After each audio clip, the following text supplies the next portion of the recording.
Nagpintas nga damag kada tayo dito Cordillera. Kada iti leaders nga aginornos da. Yesterday, kuna ni wife ko, nakita mo dito barbarungan news concerning dito leaders tayo dito area ti Benguet. Ay so, kanya da. There was a reconciliation. Kinapo Congressman Yap kani former nga dating Vice Governor Tagal. And I was so happy. I was so happy to see and to know nga nagiting kapsat ti Apo that there was a reconciliation. I am reminded iyan na palabas nga kampanya kan eleksyon nga patisak na iramraman na kajay time hindi kapupulutan na giti issue. Reward di istorya nga banbanata kanu ni Sir Tagal. Paspasagi na kanu di mensahe. And I just said hanggang tupay nga mo. Kunakat agyaman naklang iti Diyos nga intat ko iti sumbat ko iti nga kung tupay nga panunot nga banato kapsat ko na kita ti Diyos. They are Christians, the Sir Tagal. And kababain nga pang ko banbanatan ti publiko gusto na. Kanya dati ibagbagay mo niya. And yesterday, it was iti bunga ti Kararang hanggang maysa. There was a reconciliation. After iti adu nga pagkikinawatan nga bunga dagiti nga pagkikinawatan dagiti supporters and some misunderstandings nga naidandanon tunggal maysa, it's something ako natin nga pagyamanan tayo nga that is an answer to prayers ti ornos tapno nasayat iti panagtuloy-tuloy iti lugar tayo iti yan tayo nga idadaulo dagiti leaders nga nagitay. Well, we keep on praying that is our responsibility nga anak ni Diyos. We pray for the government. Iti ornos, they are God's sword. Nga anything nga mabaling nga tip-tiping kanya dati panakausap da. But the Lord will spare them. Tulungan i-preserve ti Apo nga handa nga matipingan ti panakausap da iti Diyos. And I am just reminded itang reconciliation. What a beautiful word nga kuna tayo. Reconciliation. Ipanakaikapya, panakaurnos, ti duwa nga partis nga kalaban. Magpalagip ka tayo nga datayo ti sangwanan iti Dios ket kalaban iti Apo. Iti libro iti Colossians chapter 1 verse 20. Ngayon tayo iti verse 19, chapter 1 verse 19-20. For God was pleased to have all His fullness dwell in the Son, and through Him to reconcile all things to Himself, by making peace through the blood of His cross. Through Him, whether things on earth or things in heaven.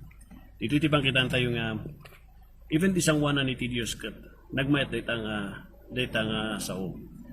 Ni Apo Diyos, He made a way tapno ma-reconcile iti tao ti isang wanan na.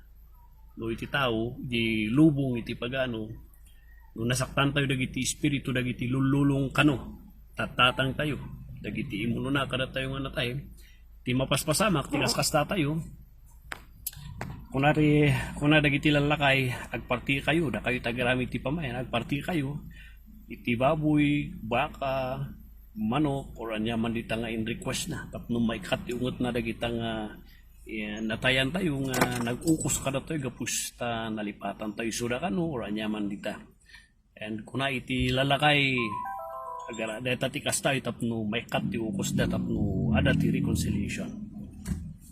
Diferensya ti reconciliation iti panunot iti Dios. Gapus tanong sasaritaan tayo ti reconciliation iti sangwanan iti Dios.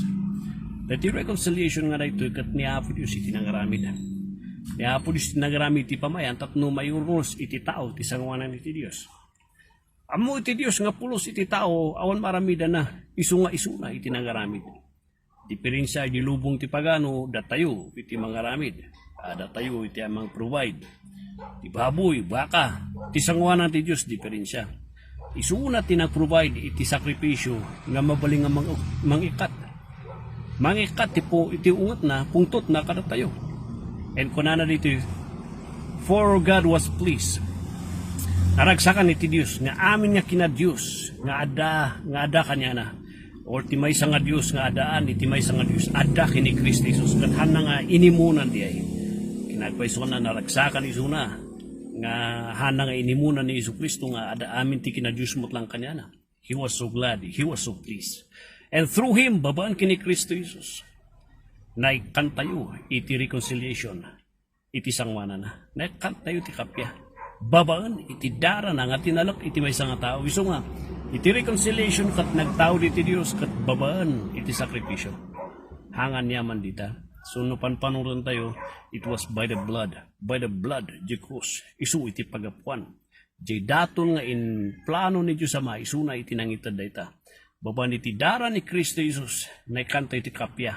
Haan nga dagiti anghel, di libro ti Colossians kunada, babaan ti sakripisyo, babaan ti aramidan nga kastoy, rituals, babaan nagiti anghel, babaan nagiti natnatay, babaan nagiti stars, babaan nagiti panag nuhakang no agfasting ka, pari-parigatong ti bagim, kung ada kat ada maasyan iti Diyos kat itad na iti reconciliation kayan. Kung na Apostol Pablo ti sao ti ako, iti pagapuan ti reconciliation kat babaan di dara. Di dara ni Kristo kat tinalak mo di dato na di dara na di krus ti Kalbaryo. Aming nga nagtalak ka nagbatay di dara kan sakripisyo ni Kristo. Naadanda ti reconciliation. Tatati sa lodsod. Nagbatay ka kani, isulang ka ti pagbatbatayan. Or adapay da duma. No adapay da duma malaksid kini Kristo. Delikado ka kadwa. Kalaban na ka iti Diyos. Kalaban na ka kat kasapulam ti reconciliation. Reconciliation nga taod. Iti dara ni Kristo. Babaan ti panagtalak mo. Ti dara di krus ti Kalbaryo. Nga indaton ni Kristo Jesus.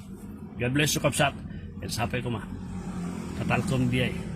Nga daton kan perfecto nga daton ni Kristo Jesus. Kan uray ti gobyerno tayo dagiti sitwasyon na. We keep on praying for our government. Nagtuloy nga na wapusta. God bless you, kapsat.